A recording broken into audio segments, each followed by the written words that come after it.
Stay with it. Here's some garnets, rubies, and sapphires from this mess here, that bucket collection.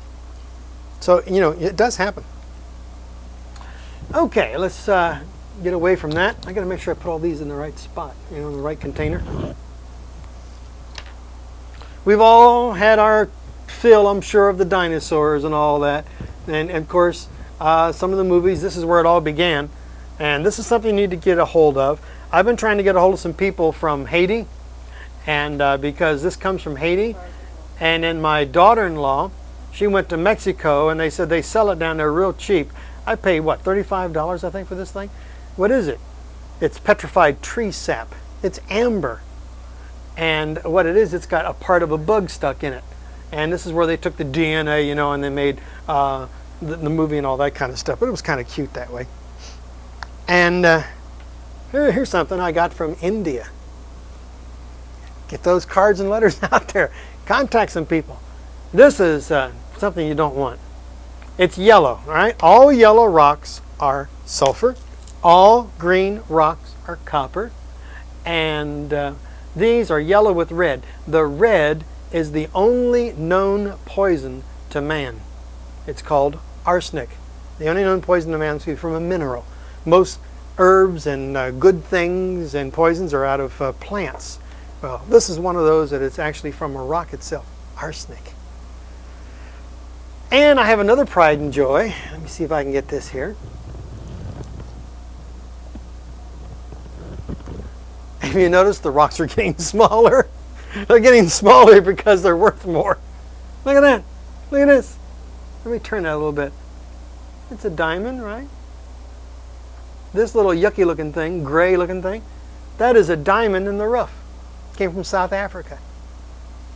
That looks like nothing. The light doesn't even shine through it very well because it's all roughed up and everything. When they polish it and cut it, you come out with a beautiful diamond like that. You take a look at that little pebble like that and you'd walk right over it, or you'd just give it a toss and have no idea what you've thrown away. This is one of my favorites. Oh yes, one of my favorites. Huh? It's a fossil. It's petrified lizard dung. In other words, a prehistoric lizard went to the bathroom, and that's his bathroom. That's what he left. Now that's gross, isn't it? But they find dinosaur parts like that too, you know, the movement from the what does they call that? Excrement. And therefore, this tells you what the animal ate.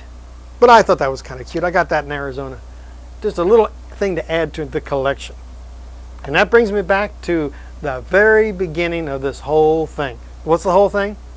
Rocks and mineral identification. You have just had, I'm putting these over here, you have had just a sampling of what rock and mineral is all about.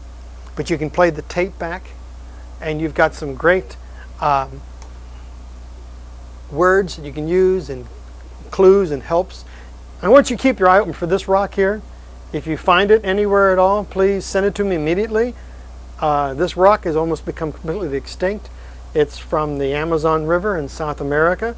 It's rhodonite and rhodochrosite. Its value has increased greatly because it's becoming difficult to find.